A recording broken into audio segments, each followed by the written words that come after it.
Երևանում, Հայաստանի մյուս քաղաքներում եւ բոլոր բնակավայրերում մեր երեխաները չպետք է վախենան բակում խաղալիս։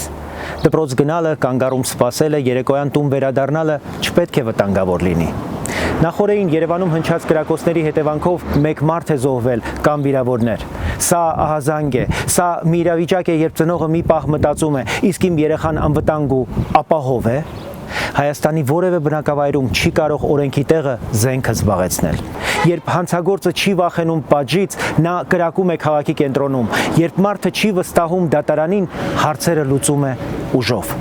Պետությունը սկսվում է անվտանգությունից։ Անվտանգությունը սկսվում է անխուսափելի պատժից, ոստիկանության արագ եւ պրոֆեսիոնալ գործողություններից, որ հանցագործությունը կանխվի դեռ չկատարված։ Եվ իհարկե, անկախ ու արդար դատարան, որ օրենքը լինի ուժեղ, ոչ թե զենքը։ Մենք արժանի ենք ապրելու մեր երկրում առանց վախի եւ սպառնալիքի։ Միացեք մեզ կառուցելու մի երկիր, որտեղ քաղաքացիներն անվտանգ են, իսկ պետությունը